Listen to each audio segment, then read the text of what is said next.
Welcome to Vivaswan Educational Foundation, your gateway to success. Explore classes in UPSC, Defense, WBCS, Combined Course, CAT, CLAT, and many more. Subscribe now for expert guidance and quality education. Welcome to Vivasvan educational foundation. तो last class में हमने unit and measurement के theory को मैंने आपको अच्छे से समझाया था, और आज मैं लेके आ चुका हूँ यूनिट एंड मेज़रमेंट के चैप्टर से जो भी प्रीवियस ईयर में पूछे गए क्वेश्चन है उसको मैं अब आपके सामने एक एक करके डिस्कस करूँगा। तो अगर अभी तक आपने हमारे चैनल को सब्सक्राइब नहीं किया है तो अभी सब्सक्राइब कीजिए विवासवान एजुकेशनल फाउंडेशन को। और जैसा कि आप सभी को पता है कि ये सभी नोट्स, इन सभी पीडीएफ नोट्स आपको कहाँ मिलेंगे, हमारे टेलीग्राम चैनल पे। और टेलीग्राम चैनल का लिंक वीडियो के डिस्क्रिप्शन में दिया गया है, आप वहाँ जा करके टेलीग्राम चैनल को भी ज्वाइन कर लीजिए। चलिए एक एक करके स्टार्ट करते हैं। फर्स्ट क्वेश्चन क्या बोला गया है, विच of the following is a SI unit of luminous intensity. तो मैंने जैसा कि आपको बताया था कि टोटल 7 फंडामेंटल फिजिकल क्वांटिटी होते हैं, और उन सभी के यूनिट फिक्स होते हैं जिसको हम लोग ड्राइव नहीं कर सकते, उनको फंडामेंटल फिजिकल क्वांटिटीज़ बोला जाता है। तो उसमें से एक लुमिनस इंटेंसिटी भी था, जिसका कि यूनिट क्या होता था, जिसका यूनिट होता था कैंडेला। तो candela is the SI unit of luminous intensity. तो हमारा थर्ड ऑप्शन हो जाएगा। एसएससी सीएचएस सीजीएल 2020 में क्वेश्चन पूछा गया था, तो क्वेश्चन नंबर 1 का answer option C, that is candela. चलिए नेक्स्ट क्वेश्चन चलते हैं। Question number 2, which of the following combination represent a drive unit. इनमें से कौन सा कॉम्बिनेशन ड्राइव यूनिट है। तो देखिए, जो भी लेंथ है, लेंथ का मीटर, मास का किलोग्राम, और टाइम का सेकेंड, ये तो फंडामेंटल फिजिकल क्वांटिटी के फर्स्ट 3 पार्ट्स थे। तो जहाँ भी हमें इनमें से एक भी दिखेगा हम उसे काटते चलेंगे। तो मीटर नहीं होगा, यहाँ पर भी एम्पियर करंट के लिए नहीं होगा, मोल भी नहीं होगा, केल्विन भी नहीं होगा, तो एक भी नहीं है।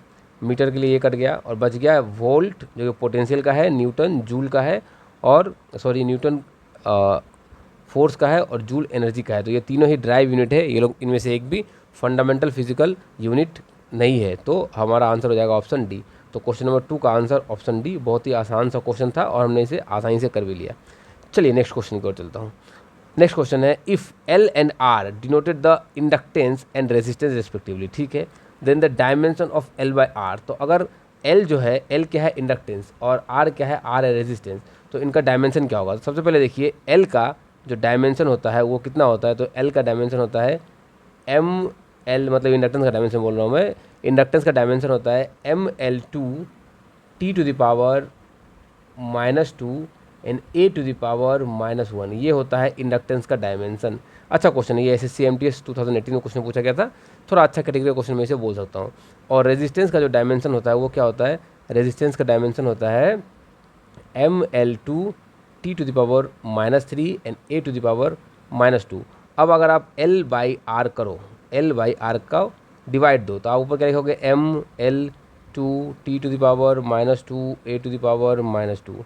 नीचे आप क्या लिखोगे, एम आर की जगह पर इसको लिखना पड़ेगा आपको ML2 T⁻³ A⁻²। अब अगर आप इसे काटना चाहो तो आप क्या पाओगे, देखिए यहाँ से सेम टू सेम ये कट गया, ये भी कट गया, ये भी कट गया, ये 2 कट के यहाँ सिर्फ 1 बचा, -1, और जो कि -1 ऊपर जाकर के इन्वर्स हो जाएगा, तो हो जाएगा T⁻1। T⁻1 क्या हो जाएगा, 1 हो जाएगा, जो कि मैं यहाँ पर देख पा रहा हूँ कि T का पावर क्या हो जाएगा, 1। तो ओनली T बच जाएगा, जो कि यहाँ पर ऑप्शन में मुझे दिख नहीं रहा है। सही ऑप्शन यहाँ पर एक भी मैच नहीं कर रहा है यहाँ से, क्योंकि M0 L0 T-1 दे दिया गया है, नहीं होगा, T-2 नहीं होगा, -3 -4। तो एडिटर साहब से शायद गलती हो गई होगी। तो यहाँ पर इस क्वेश्चन का सही आंसर अगर आप मुझसे पूछो तो उसे मैं यहाँ पर आपके लिए बना देता हूँ कि ये जो क्वेश्चन है, ज़रा आप ध्यान से देखिए क्या होगा ये क्वेश्चन। ये जो क्वेश्चन है, इसको अगर मैं +1 कर दूँ -1 की जगह, तो ये इसका सही आंसर बन जाता है, क्योंकि मैंने बहुत ही अच्छे से कैलकुलेट किया और मुझे कोई भी सही आंसर नहीं मिल रहा है। तो देखिए, अल्टीमेटली आपको अपने कैलकुलेशन पे भरोसा होना चाहिए कि आपने जो कैलकुलेशन करा है वो बिल्कुल सही है। आपको साइंस को सही से पुट करना, सही से उसको कैलकुलेट करना आना चाहिए। अदरवाइज़ आपका आंसर कुछ भी आए वो आपको एक्सेप्ट करना पड़ेगा। तो जैसे कि मैंने इसे एक्सेप्ट किया और ये ऑप्शन में कहीं नहीं मिल रहा है, तो मैं मॉडिफाई करते हुए ऑप्शन ए को सही मानूंगा। तो क्वेश्चन नंबर 3 का आंसर ऑप्शन ए है। मुझे सिर्फ आपका आंसर की बता देना ही मेरा मोटिव नहीं है। मेरा मोटिव है कि आपको पूरे के पूरे कॉन्सेप्ट को क्लियर करवाना। तो उम्मीद करता हूँ कि आपको ये सॉल्यूशन अच्छा लगा होगा। अगर अच्छा लगा हो तो वीडियो को लाइक कर दीजिए, और अगर आपने अभी तक चैनल को सब्सक्राइब नहीं किया है तो चैनल को सब्सक्राइब कर दीजिए। तो चलिए अब हम चलते हैं नेक्स्ट क्वेश्चन की ओर। नेक्स्ट क्वेश्चन में क्या बोला गया है, 1 millimetre is the same as SSC CGL 2017 में पूछा गया था कि 1 मिलीमीटर किसके इक्वल होता है। यहाँ पर हमें 1 मिलीमीटर किसके इक्वल ढूंढना है। 0.01 मीटर नहीं होगा, 0.1 मीटर नहीं, 0.01 सेंटीमीटर होना चाहिए। ये रहा 0.01 सेंटीमीटर, ऑप्शन ये नहीं होगा, सॉरी 0.1 सेंटीमीटर होगा, 0.01 नहीं 0.1 सेंटीमीटर होगा। अब ठीक है, तो ये सब मैंने आपको ऑलरेडी कैलकुलेट करना सिखा रखा है। तो क्वेश्चन नंबर 4 का हमारा आंसर हो जाएगा ऑप्शन डी। चलिए नेक्स्ट क्वेश्चन में। नेक्स्ट क्वेश्चन में क्या बोला गया है, क्वेश्चन नंबर 5, ए लक्स नहीं होगा, फ्लक्स होगा। Flux is a unit of which physical quantity. Flux, lux is a, हाँ लक्स ही है, फ्लक्स नहीं है, फ्लक्स तो फिजिकल क्वांटिटी है, यूनिट पूछा जा रहा है। तो लक्स किस फिजिकल क्वांटिटी की यूनिट है, तो लुमिनस की फिजिकल क्वांटिटी की यूनिट लक्स है। क्वेश्चन नंबर 5 का आंसर ऑप्शन सी। चलिए आसान क्वेश्चन था। Question number 6, the SI unit of heat is, heat की एसआई यूनिट क्या होती है, तो हीट तो एक एनर्जी है, तो उसकी एसआई यूनिट जो भी एनर्जी की एसआई यूनिट होती है वही हीट की भी एसआई यूनिट होगी। तो हीट की SI unit option joule, answer joule, option C. तो क्वेश्चन नंबर 6 का हमारा आंसर यहाँ पर 6 को मैं लिख दूँ ऑप्शन ए। चलिए next question, question number 7, the dimensional formula of angular momentum. Angular momentum का डायमेंशनल फार्मूला क्या होता है, तो देखिए एंगुलर मोमेंटम का जो डायमेंशन फार्मूला होगा वो होगा रेडियस एंगुलर मोमेंटम का डायमेंशन फार्मूला आपको डायरेक्टली मैंने सिखाया था निकालना। वैसे इसको डिनोट करते एल से, और ये क्या होता है, ये मास इनटू एंगुलर वेलोसिटी होता है। तो क्या होगा, मास इनटू ओमेगा, और जो कि एंगुलर वेलोसिटी है, और ओमेगा एंगुलर वेलोसिटी होता है रेडियस इनटू लीनियर वेलोसिटी। तो मैं यहाँ बोल सकता हूँ mass into radius into linear velocity. Mass का जो डायमेंशन होता है m, रेडियस का होता है l, और जो वेलोसिटी का होता है डिस्टेंस बाय टाइम, तो l बाई टाइम। तो क्या हो जाएगा, ये हो जाएगा ml/2 t⁻⁻1। तो बहुत ही आसानी से हमने इसे निकाल लिया, ml/2 t⁻⁻1। तो मैं m को भी 1 बोल सकता हूँ, ऐसी कोई बड़ी बात नहीं है। तो m1l/2 t-2 -1, तो m1l/2 t-1 ऑप्शन बी में हमें दिख रहा है। ये बहुत ही आसान सा, और हमने आसानी से इसे ढूंढ के निकाल भी लिया। देखिए डायमेंशनल फार्मूला इजी होते हैं, वैसे कुछ है नहीं खास इसमें। अगर आपने मेरे थ्योरी लेक्चर्स को देखा है तो आपको ये आसान लग रहा होगा। चलिए नेक्स्ट क्वेश्चन है, question number 8, the SI unit of temperature. तो टेम्परेचर का जो एसआई यूनिट होता है वो क्या होता है, केल्विन। तो SI unit of temperature is kelvin, option C. बहुत ही आसान था question. Question number 9, unit is dash. Unit क्या है, यूनिट एक डैश है। डैश में क्या होगा, the known quantity with respect to which something is measure. बिल्कुल सही बात है, यही मुझे सही लग रहा है। तो क्वेश्चन नंबर 9 का आंसर हो जाएगा हमारा ऑप्शन बी, ये होगा सही आंसर। चलिए क्वेश्चन नंबर 10 पे चलते हैं। क्वेश्चन नंबर 10 में क्या बोला गया है, the unit of sound is. Sound की यूनिट क्या होती है, साउंड की यूनिट क्या होती है, साउंड की फ्रीक्वेंसी की या फिर साउंड के इंटेंसिटी की। यहाँ पर थोड़ा सा इंटेंसिटी ऑफ साउंड, मैं इसको थोड़ा ठीक कर दूँ। Unit of intensity of sound is, अगर फ्रीक्वेंसी बोला जाए तो ये फिर हर्ट्ज हो जाएगा, तो इंटेंसिटी ऑफ साउंड डेसिबल होता है। तो क्वेश्चन नंबर 10 का हमारा answer option C. Question number 11, what is the light year related to. Light year एक डिस्टेंस है। अगर आज यहाँ से आप एक लाइट जलाते हो, 1 साल बाद वो लाइट किस जगह पे जाकर पहुँचती है, जिस डिस्टेंस पे वो जाकर पहुँचेगी 1 साल में, इस डिस्टेंस को हम बोलेंगे 1 लाइट ईयर। 1 लाइट ईयर, ठीक है। तो light year is the unit of distance, ना कि स्पीड, ठीक है। तो क्वेश्चन नंबर 11 का हमारा आंसर हो गया ऑप्शन बी। इसे आपको याद रखना है, SSC CHSL 2010 में क्वेश्चन पूछा गया था। Question number 12, the equation of motion of A damped oscillation is given by md2 and dt2 plus, ये एक इक्वेशन दिया गया है, ठीक है, कोई बात नहीं है। इक्वेशन को लिखने में थोड़ी सी दिक्कतें हुई है यहाँ पर, जो कि क्लियर नहीं है, पावर वगैरह को लिख नहीं पाए हैं। द डायमेंशन फार्मूला, तो ये क्वेश्चन को मैं अभी के लिए हटाता हूँ, क्योंकि यहाँ पर जो भी इक्वेशंस दिए गए हैं वो क्लियर नहीं है, इसलिए ये सही नहीं बैठ रहा है यहाँ पर। चलिए आगे चलते हैं, क्वेश्चन नंबर 13 में चलते हैं। The SI unit of power तो पावर के यूनिट क्या क्या होती है? वाट। आप सभी को पता है। ये लाइट कितने पावर का है? तो ये लाइट 50 वाट का है, 60 वाट का है, ये वो आप बोलते रहते हो डेली लाइफ में। तो क्वेश्चन नंबर 13 का हमारा आंसर हो गया option A, that is watt. The SI unit of power is watt. Question number 14, electricity is integral to the modern life of numerous way. ठीक है। What is the SI unit of measuring the current? Electric current को मापने के लिए हम लोग ampere को use करते हैं। बहुत ही आसान सा क्वेश्चन, बस घुमा के बोलना, और ऐसे क्वेश्चंस घुमा के पूछे जाते हैं ताकि आपको लगे कि पता नहीं क्या पूछ रहा है, मगर पूछा जाएगा बहुत ही आसान, जो कि आप सभी को आता होगा, मगर वो कोशिश करेंगे कि वो कितना क्वेश्चन को घुमा सके। तो क्वेश्चन नंबर 14 का हमारा आंसर हो गया ऑप्शन ए। बहुत ही आसान सा आंसर था। Question number 15, the value of 1 angstrom in microns. देखिए 1 एंगस्ट्रॉन जो होता है वो होता है 10 टू द पावर -10 मीटर, और 1 माइक्रोन या फिर माइक्रोमीटर जो होता है वो होता है 10 टू द पावर -6 मीटर। तो हमसे क्या पूछा गया है कि 1 एंगस्ट्रॉन को माइक्रोन में अगर आप बदलो तो कितना होगा? तो देखिए यहाँ से यहाँ का जो डिफरेंस कितना है, तो आप देखोगे 4 का डिफरेंस है। 4 का डिफरेंस है ना, यहाँ से यहाँ तक का डिफरेंस कितना है? 4 का है। तो 1 angstrom is equal to 10 to the power -4 micrometre, मैं इसे बोल सकता हूँ। बहुत ही आसान सा क्वेश्चन था, कुछ खास इसमें है नहीं। तो हमारा क्वेश्चन नंबर 15 का आंसर ऑप्शन ए में दिख रहा है मुझे कि 10 to the power -4 micrometre, that is option ए।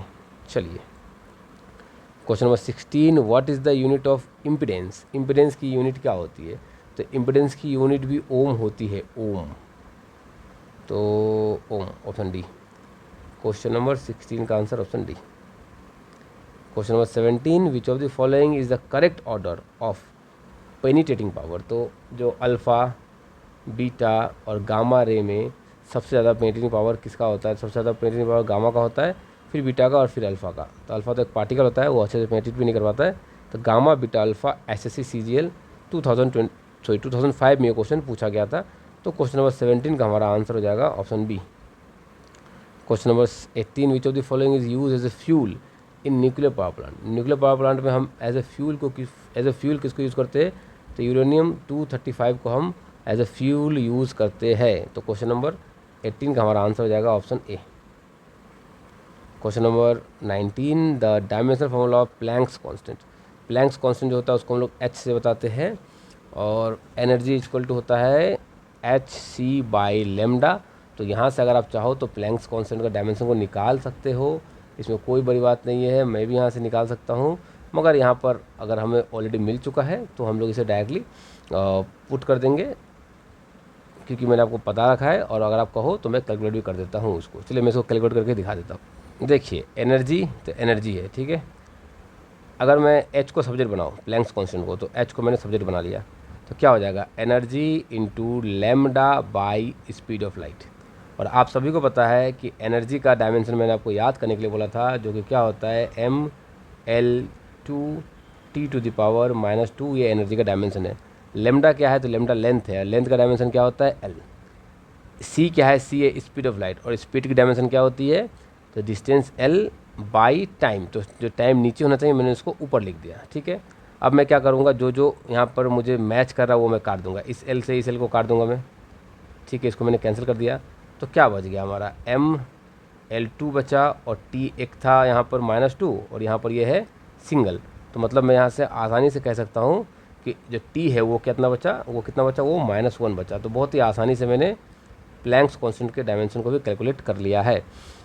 तो प्लैंक्स कांस्टेंट का डायमेंशन हमारा होता है mL2T-1। ऑप्शन डी में मुझे ये दिख गया, और मैंने इसे आराम से टिक मार दिया। तो क्वेश्चन नंबर, सॉरी डी में नहीं दिख रहा है क्योंकि ये L1 है, बी में मुझे देखिए, सॉरी बी में, ऑप्शन बी में ये देखिए mL2T⁻1। तो 19 का आंसर ऑप्शन बी। चलिए आगे चलते हैं।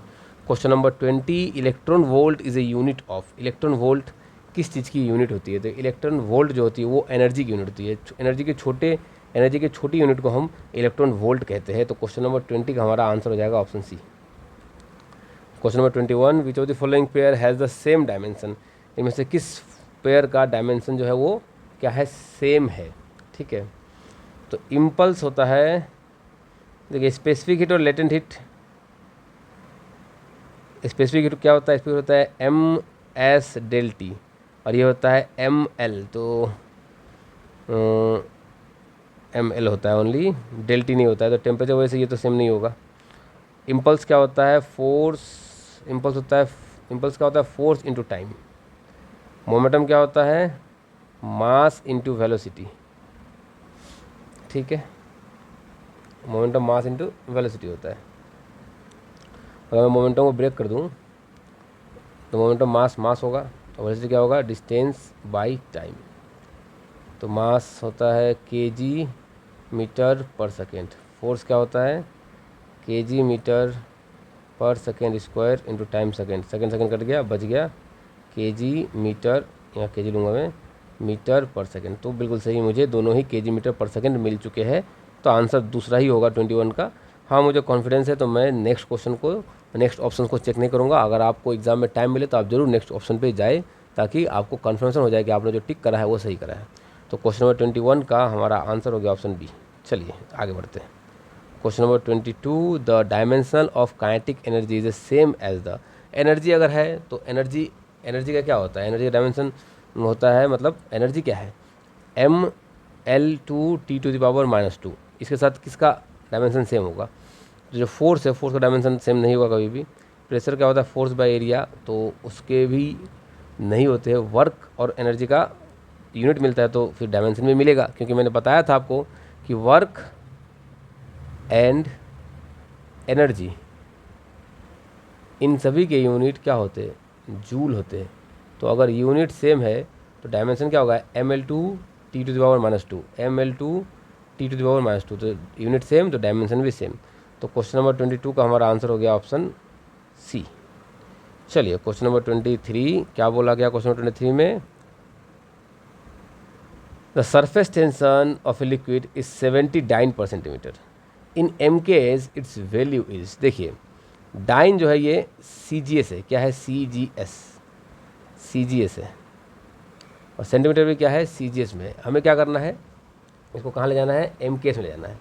तो अगर MKS में हमें इसे लेके जाना है तो ये कुछ खास है नहीं, यूनिट जो होगा वो क्या होगा, न्यूटन पर मीटर, क्योंकि डाइन का MKS न्यूटन होता है और सेंटीमीटर का मीटर, तो न्यूटन मीटर तो सभी जगह पे है। तो इससे हमने इसको मतलब हम इसे एलिमिनेशन मेथड से नहीं निकाल पाए, ठीक है।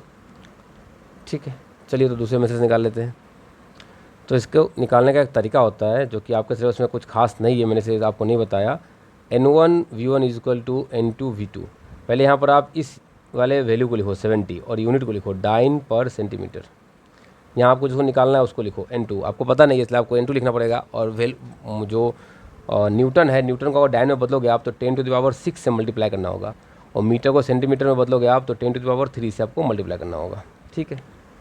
तो यहाँ से ये करके कितना बचा, 3 बचा, और ये डाइन पर सेंटीमीटर, जो कि इसको आप काट सकते हो, इन दोनों को आप आपस में काट सकते हो, कैंसिल कर सकते हो, इससे ये कैंसिल हो जाएगा। अच्छे क्वेश्चन है, SSC CGL 1998 में पूछा गया था।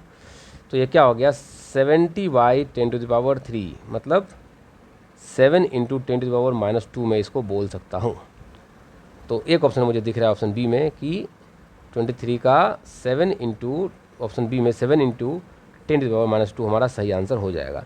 तो क्वेश्चन नंबर 23 को मैंने आपको आसानी से सॉल्व करके बता दिया कि ये कैसे क्वेश्चन, इसको कैसे सॉल्व करना है। चलिए क्वेश्चन नंबर 24 में चलता हूँ। At 4 degree Celsius the density of water is equal to, मैंने बताया था कि जो डेंसिटी ऑफ वॉल्यूम का जो ग्राफ था वो इस तरह से बनाया था मैंने, वॉल्यूम का ऐसे बनाया था और डेंसिटी का ऐसे। तो जो V शेप का दिख रहा है वो वॉल्यूम का है, और जो डोम शेप का दिख रहा है वो डेंसिटी का है। यहाँ पर मैंने बोला था आपको कि ये 4 डिग्री सेल्सियस है, ये कितना है 4 डिग्री सेल्सियस, ये कितना है 4 डिग्री सेल्सियस। मैंने आपको 3 लेक्चर में ये सब बता रखा है। तो अगर आप देखोगे तो 4 डिग्री सेल्सियस पे वॉल्यूम इज़ मिनिमम और डेंसिटी 4 डिग्री सेल्सियस पे डेंसिटी इज़ मैक्सिमम। तो क्या पूछा गया है, डेंसिटी क्या होगा वाटर का, मैक्सिमम होगा। और मैक्सिमम कितना होता है, मैक्सिमम होता है वाटर का डेंसिटी जो मैक्सिमम है वो कितना होता है, तो आप सभी को पता है मैक्सिमम डेंसिटी वाटर की होती है 10⁻³ kg/m³, ठीक है। तो अगर आप 1 मीटर का एक क्यूब लो, मतलब एक क्यूब जिसकी हर एक भुजा की लंबाई, हर एक आर्म्स की लंबाई 1 मीटर हो, तो इस क्यूब में 1000 लीटर पानी आराम से फिट हो जाएगा। तो उसको हम लोग कहते हैं 1000, जो कि 1×10⁻³ किलोग्राम वाटर आ जाएगा 3 सेंटीमीटर के क्यूब में, 3 मीटर के क्यूब में। तो हमारा आंसर हो गया ऑप्शन डी। बहुत ही आसान सा क्वेश्चन, और मैंने आपको बेसिक से चीज़ों को समझाते हुए मैंने आपको क्लियर करवाया, ना कि मैं सिर्फ आपको आंसर बता रहा हूँ। तो आप ध्यान से अगर आप देखोगे तो आप पाओगे। तो क्वेश्चन नंबर 24 का आंसर हमारा हो जाएगा option D. Question number 25, 1 watt hour contain how many joules. 1 watt hour में कितने जूल्स होते हैं? तो हमें पता है कि 1 वाट आवर में 3600 जूल होते हैं। 3600 ऑप्शन में ये रहा, ऑप्शन सी। 3.6 इंटू 1000 करोगे आप तो आपको ये इससे करता हुआ दिखेगा और ये हो जाएगा 3600। ठीक है, तो हमारा का आंसर हो गया 25 का आंसर ऑप्शन सी। बहुत ही आसान सा क्वेश्चन था, आसान सा आंसर भी था। क्वेश्चन नंबर 26 क्या बोला गया क्वेश्चन नंबर 26 में? चलिए उसे भी देख लेते हैं। क्वेश्चन नंबर 26 में क्या बोला गया है? क्वेश्चन नंबर 26 में बोला गया है विच of the following is the SI unit of luminous intensity. मैंने आपको बता दिया candela is the SI unit of luminous intensity. 27 which of the following combination represent the derived unit. ये क्वेश्चन रिपीट होता हुआ दिख रहा है मुझे, हमने इसे पहले भी कर लिया है। लास्ट ऑप्शन था 27 का डी। चलिए ये क्वेश्चन भी हमने कर रखा है ऑलरेडी। तो यहीं तक था हमारा सिलसिला जो कि मैंने आपको डिटेल में सॉल्यूशन करवाए हैं। अगर आपको इसमें से एक भी क्वेश्चंस का आंसर समझ में ना आया हो तो आप प्लीज़ कमेंट सेक्शन में कमेंट कीजिए, मैं आपके लिए उस क्वेश्चन को दोबारा रिपीट कर दूंगा। और अगर आपको वीडियो पसंद आई हो तो वीडियो को लाइक कर दीजिए, और अगर आपने अभी तक चैनल को सब्सक्राइब नहीं किया है तो चैनल को सब्सक्राइब करके बेल आइकन को हिट कर दीजिए ताकि आपसे कोई भी वीडियो मिस ना हो। और हमारे टेलीग्राम चैनल को ज्वाइन करना मत भूलिए, टेलीग्राम चैनल का लिंक वीडियो के डिस्क्रिप्शन में दिया गया है। मिलते हैं आप सभी के साथ नेक्स्ट वीडियो में। आप सभी का बहुत बहुत धन्यवाद। Thank you for learning with Vivas One Educational Foundation. For contents like this, follow us on Facebook and Instagram today.